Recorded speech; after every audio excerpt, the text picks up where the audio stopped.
प्रभु यीशु मसीह के मधुर और मीठे नाम में आज दिनांक 16 जून दिन गुरुवार को हम आप सब अपन के श्रोताओं का हार्दिक स्वागत करते हैं। आज के दिन के लिए जो वचन है वो लिया गया है जकरिया नबी की पुस्तक, उसका 9 अध्याय 12 पद। वचन कहता है, हे आशा धरे हुए बंदियों, गढ़ की ओर फिरो, मैं आज ही बताता हूँ कि मैं तुमको बदले में दुना सुख दूंगा।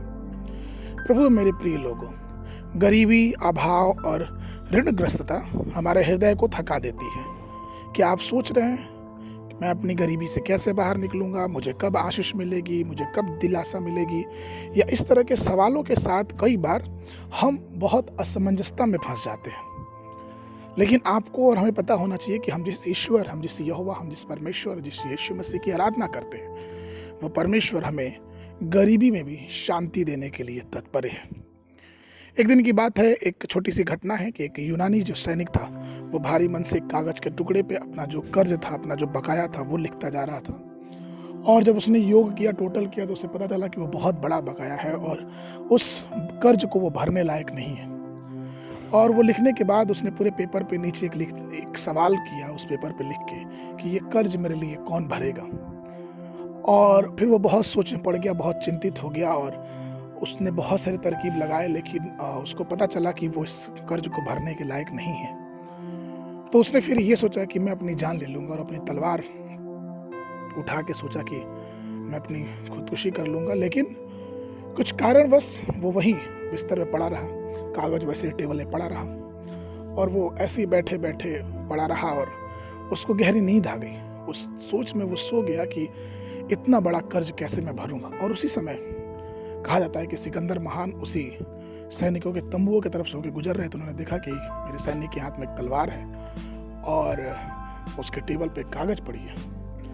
तो सिकंदर महान उस घर में गए और उन्होंने देखा, जब वो कर्ज का लिस्ट देखा और वहाँ लिखा था कि कौन भरेगा इस कर्ज को, तो सिकंदर महान ने वहाँ लिखा कि सिकंदर महान तुम्हारा राजा इस कर्ज को भरेगा। और वो लिख के पेपर छोड़ के और वहाँ से चले गए।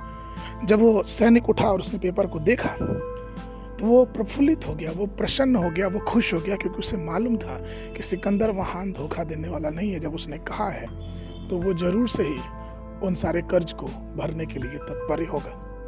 बहुत आनंदित हुआ, क्योंकि अब उस टुकड़े से, उस पेज के टुकड़े पे जो हस्ताक्षर किए गए थे, वो इस बात का सबूत था कि अब उसे इस कर्ज के विषय में ज़्यादा चिंता करने की जरूरत नहीं है, ना उसको सोचने की जरूरत है, क्योंकि वो सारे कर्ज अब वो भर दिए जाएंगे।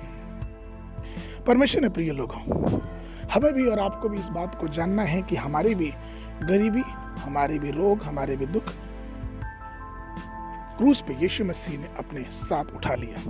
अब हम इसके गुलाम नहीं। रोमियो के पत्र उसके 10 अध्याय उसके 12 पद में ऐसा कहता है, चांदी मेरा है और सोना मेरा है, सेनाओं की यहोवा की यही वाणी। हागे की पुस्तक उसका 2 अध्याय उसके 8 पद में इस प्रकार से कहता है।